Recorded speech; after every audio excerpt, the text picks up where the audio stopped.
Hello buddy, welcome back to another episode of Just So I am playing Dark Souls 2 Scholar of the First Sin Sorcery build. Last episode we finished off Journey 2, it's time to go and begin Journey 3. In Journey 3 we're going to go and have to make our way over to Drank Lake Castle, and that is everything that I'm supposed to do. Because there's a single weapon in that place, and that is the only thing that I still have left to do. Now, I could upgrade that weapon, but I don't think I will. Reason being is because if I want to do that, I don't have all of the things available to me to actually All people come here for the same. God damn, just probably I need to like almost instantly skip it to see all people come. Yeah, I'd have to get a lot of different things. I'd have to unlock Leningrad shop. I'd have to go and get whatever Titanite I need. And yeah, no, it's not worth it. And most of the time the weapons aren't amazing. They're gonna be fine, I'm pretty sure, but it's not amazing. Isn't this the only place there's still where there's like a weapon locked behind it? Because I know with the collection of miracles, I know that there is when it comes to the miracles, I know. My God, I cannot think. Wait a second, though. What is it?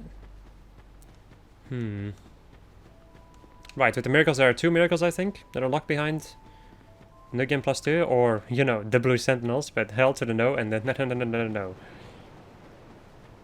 And then you have, with the Pyromancy playthrough, there's, I think, Great Chaos, which is like Chaos Fireball or something, that is locked behind the Dark Brotherhood. And I think that's it. When it comes to, I did not mean to do that. When it comes to spells I have to get. I do not know about the dark spells.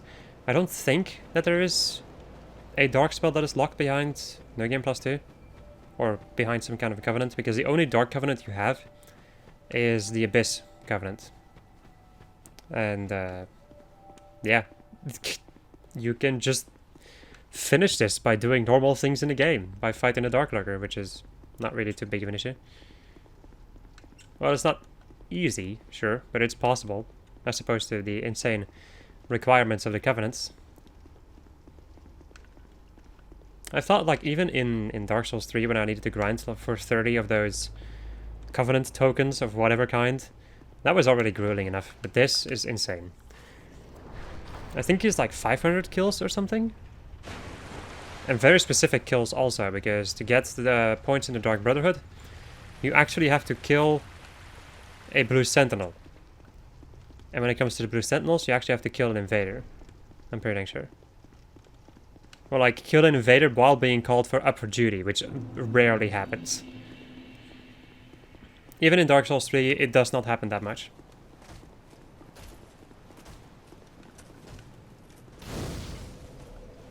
I do find it kind of funny that there's like, you know, the Blue Sentinels always get laughed at, basically, by the invaders, or at least in Dark Souls 3. I will say you do very much notice it that a lot of Blue Sentinels tend to die really quickly,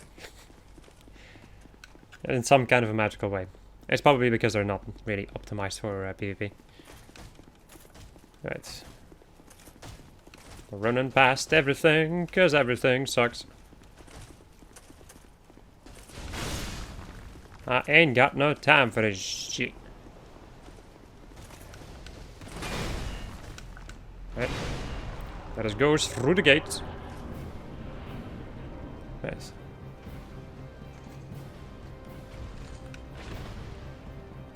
Are you gonna do it, buddy?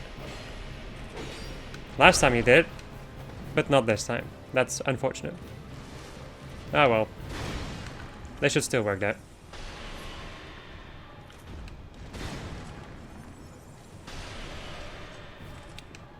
It is very much fine. You're not too difficult of a boss.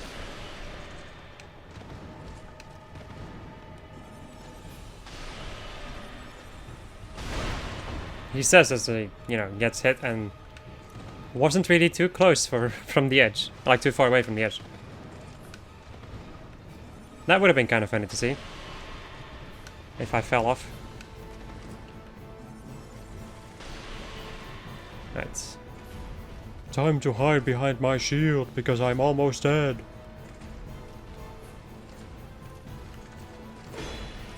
He's just waiting for you to hit him. Get out of here.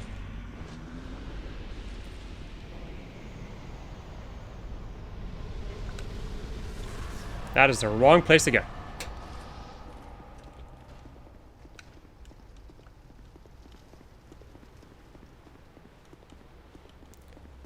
Alright.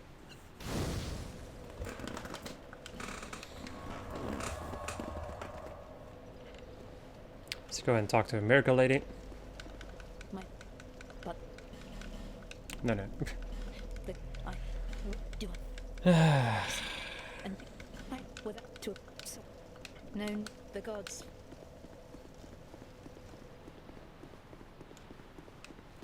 The gods frown upon your entire existence, my lady.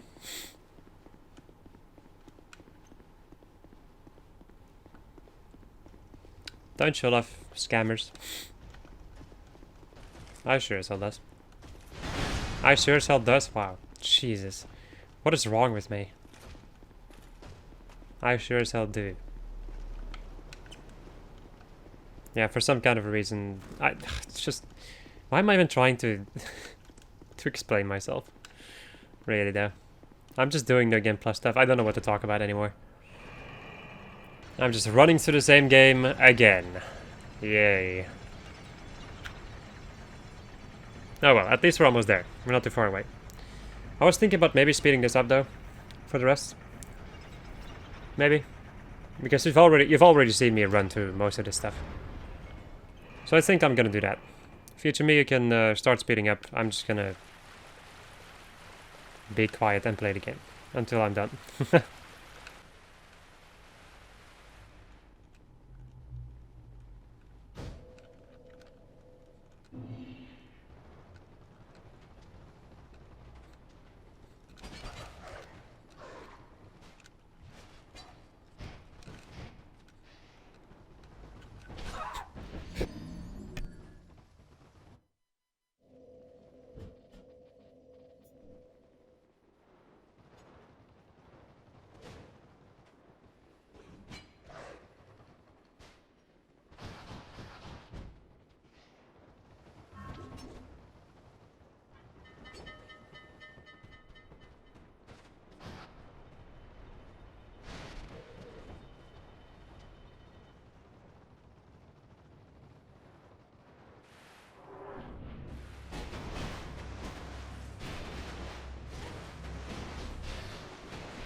Alright. Here we are. After doing all of that stuff again, here we are again. Let's go and blast these boys with some magic. Where are you going, buddy? The enemy is over here. Let's go and eat more of these. Since I can. It didn't actually restore all of my spell uses. Well, it's not a full heal anyway, so... I guess. Okay. I'm gonna wait for that guy to waltz on over here because I want to kill him before I deal with any of the other things over here. Because this guy is an issue. Wow, the fact that he managed to still roll through that is kind of interesting. Oh well. Goodbye, asshole. You fool.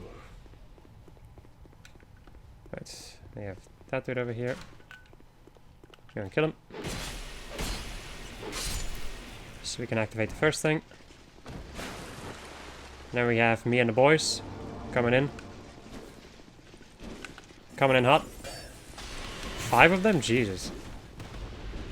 That is an unnecessarily high amount.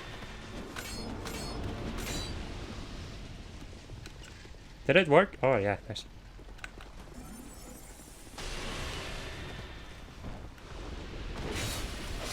There we go. And then there's 2 more because... No, don't kill me.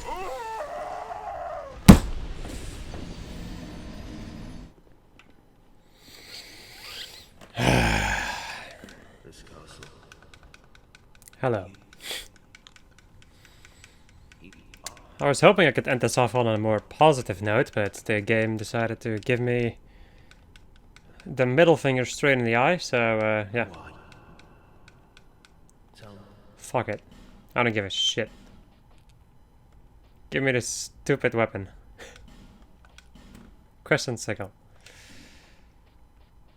And then over here you can see the spells that you would be able to get. By doing this. So Great Magic Barrier. Wrath of the Gods, and Bountiful Sunlight. But I seem to remember there being another way you could get these. But I don't know. I guess I'll have to do some research. So my friends. Fucking hell. I'm happy that I'm done with that. Let's go back to filing. Yeah, sure. Let's go back to Majula. In the end, the second run wasn't too bad though. It went pretty dang smoothly for a couple of... There were a couple of fuck-ups in between, but... When aren't there fuck-ups in between, really? I'm not going to be upgrading this weapon. You can look up the stats for every single weapon and every single scaling, basically. Online, I'm just not going to deal with it because... reasons. What I will do, however, for now, for the people who are still interested, I am going to show off all of the spells and all of the weapons. And that is going to be the end of this friggin' playthrough. Another thing that I've gotten along the way is the Desert Sorcerer's Hood. Interesting. Looks pretty dang cool. This might be a good idea for... maybe even the Miracle playthrough, really. We also got this thing. The Warlock Mask. Which is quite an interesting thing. Does that have more defense? No, it has less defense than the Black Witch. Well, the Black Witch gear in general is pretty dang... defensive, as you can quite clearly see on the Black Witch robe. It also weighs a lot more than the Lion Mage robe. Well. So, let us begin with the tried and true Retainer Short Sword. Which is just a dagger. How much crit does it do? It does 110 crit, so not really that much extra crit. However, it does do magic damage, so if you are going to use a dagger, this seems like a pretty decent idea, even though I'm not 100% sure though, because it could also be that... yeah, it could also be that this dagger is just in general inferior compared to maybe like infusing a dagger with magic. I have no idea. This, however, is the Blue Flame, which is a weapon that has a pretty nice moveset, and when you do the strong attack, you can shoot off your spells. However, the amount of damage your spells will do is also scaled along with this weapon, and it's not that amazing. It's fine, it's decent, but it's not amazing. Drakekeeper Sword is nothing, has nothing to do with the magic thing. I just got it because it's nice. Moonlight Greatsword, you've seen me use this thing basically the entire playthrough from the moment that I got it. Normal attack, strong attack does this. You can combo it into another strong attack, which gives you another moonbeam. And then with your two-handed weapon, you have this moveset, which is a pretty nice moveset. And then you can also, of course, do a strong attack for a moonbeam, and another one. Then we have the Watcher Greatsword, which is kind of underwhelming. It looks pretty dang cool. I like the way it looks. However, it doesn't really do that much damage. The moveset is fine. It's a pretty good Greatsword moveset. But aside from that, this weapon is kind of meh. Greatsword has nothing to do with this entire playthrough. Then we have the Crescent Sickle, which is the weapon for which I went to New Game Plus 2 for. It's a scythe. I gotta say, I'm not too big of a fan of scythes in this game. It looks pretty dang cool though, I'm not gonna lie. Looks pretty dang awesome, but aside from that, I am personally just really not that big of a fan of the Reapers or the things in this game. Wow. Staves. I have the good old Sorcerer's Catalyst. It's a pretty decent catalyst when you think about it. It already does 225 magic damage automatically without infusing it, because this thing is of course infused, which gives it even more damage.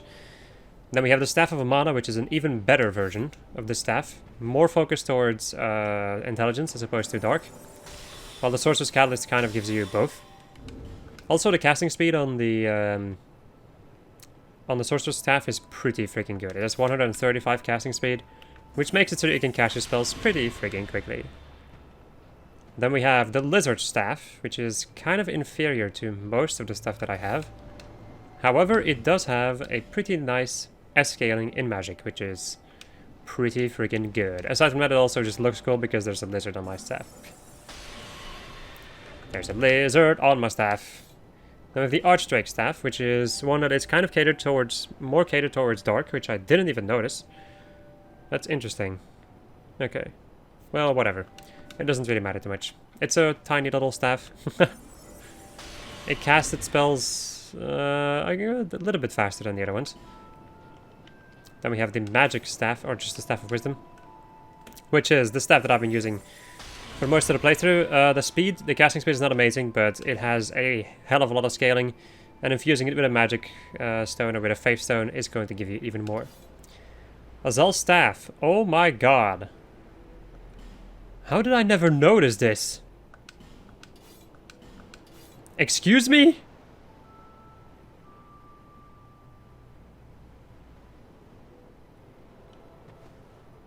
Wait. I can see the issue down here. Casting speed is, 30. So it takes a hell of a lot of time to cast with this thing, but my god, does it do a lot of damage. Also, durability. How much it has 4 durability? Ah, I can see the issues now. Okay. It's very interesting though, holy shit. That's insane. Greatly intensifies spells, but also drastically reduces spell usages. Staff unfit for the inexperienced. It's evidence of Sage Azal's prowess. Wow. Jesus. Retainer Staff. No scaling, but a pretty snazzy 300 base dark and magic damage. And casting speed is, I think, yeah, it's pretty dang low, so it's not amazing. But you can use it without any intelligence. Not like you need 80 intelligence, but you don't need that much intelligence to use this thing. And as you can see, base damage is this, and yeah, it's pretty dang decent. Okay, so that's all of the weapons out of the way. Let me go and get my Magic Staff of Wisdom, or my Magic Staff of Wisdom, jeez. Let me go and re-equip myself again, just because I want to kind of keep this build the way that I left it. And let's go and show off the spells. Let me go and unequip all the spells. And let's go and equip one of every spell. I've never used heavy soul arrows. Well, yeah, they're not really amazing. Right. Great heavies are just in general better.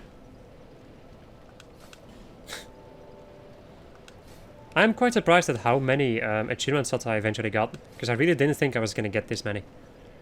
Alright, so the basic soul arrow. Just a simple soul arrow. Looks pretty dang simple also. Great soul arrow looks a little bit more intense. A little bit more darker blue. Heavy soul arrow is a bigger normal soul arrow with a nice effect around it. Also does more knockback damage, by the way. Great heavy soul arrow is the best of both worlds, basically. It looks cool. It has a lot of power. It also has a lot of poise damage that it can do. Homing soul arrow could be useful if you could somehow lock onto enemies from really far away. Heavy homing soul arrow is just a better soul arrow. Like a better homing soul arrow. Homing soul mass is a very interesting spell because I think it works in increments of 10. But the more intelligence you have, the more of these orbs you will have. It ends at 5 though. So once you have 50 intelligence, all of these orbs will be... like then you'll have all 5 of these orbs, basically. We have homing crystal soul mass, which is just a better version of that. Then we have soul spear, which I've been using quite a lot. Pierces enemies and does a hell of a lot of damage. Crystal soul spear is an even stronger version. However, it is pretty dang rare to get and also requires 2 attunement slots. Right, let's go ahead and equip all the spells again.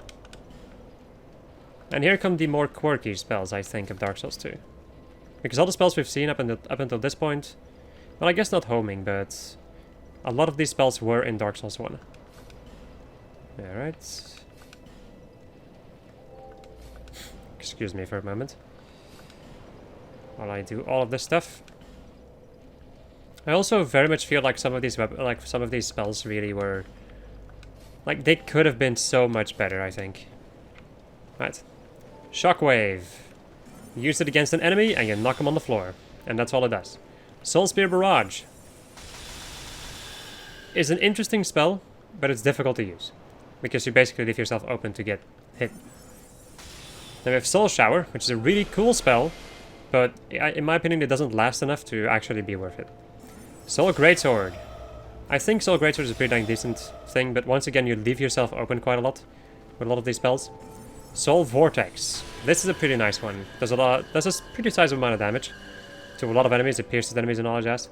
Soul Bolt, I've used this a couple of times. It's a laser that goes upwards and it hits multiple times, which is basically like count all of that damage up and then you'll have the maximum damage that it can do. It's kind of difficult to use there. You have Soul Geyser, which just shoots a lot of soul spears, but you can only use it once. At least I can, because I only have one of those. Then we have Magic Weapon, which imbues your weapon with a basic magic buff. Great Magic Weapon. A stronger version of Magic Weapon. And then the final one, Crystal Magic Weapon, the strongest version of it. Which looks interesting. Then we have Strong Magic Shield. Let me go and re-equip myself for a moment. Let's go and equip a shield. I'll be overweight for the moment, but it doesn't really matter too much. Strong Magic Shield. I do not really know what Strong Magic Shield does, specifically. And I don't think the game will show me. But it does give you a pretty nice extra... I think it just gives you extra defense power in general. Let me see though, can I read about that? Is the game gonna tell me explicitly about what it does? Reinforces shield to absorb additional damage. Certain members of the Melfian magic are unearthed. Okay. To absorb additional damage, yeah? It's just gonna be better if you imbue the shield with the thing. The shield with the thing, yes. Okay, let's go and re-equip myself again. Right, with my binoculars. Let's go and unequip all the spells again.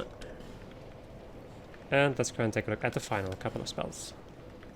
Can I equip all of these? I don't think so, because Unleash Magic is a pretty heavy spell. Whoopsie. I'm really happy though that I managed to get all these spells. Because that was something that I was kind of scared of, I will say. Right. And it's also it just feels very satisfying. Alright, Yearn. Works like a Lothering Skull, so it can be very useful against, for instance, skeletons. Hush. Which makes it so that your footsteps make no noise. Fall Control. Gives you a better defense against falling. Hidden Weapon, which I can't use in this weapon. Hidden Weapon. Makes your weapon invisible. Repair speaks for itself, I think. Can we go and just Use a couple of my moonlight beams. Let's go and use repair, which just repairs all your gear. Cast light. It is what you would expect. Chameleon turns you into an object. Boxes, barrels. Then you have Unleash Magic, which is going to take a big chunk of your health to power up your sorceries. Soul Flash, very close range, just a little explosion of magic. Right. Look at all these buffs. Jesus. I'm like a freaking walking beacon right now. Right. And then the final spell on our giant list of spells is Focus Souls, which is basically the same as what's the other one called? I don't remember, but it's in any case 5 or 4. It's 4 lasers. And it's going to work the same as the other spell. And that, my friends, is basically it.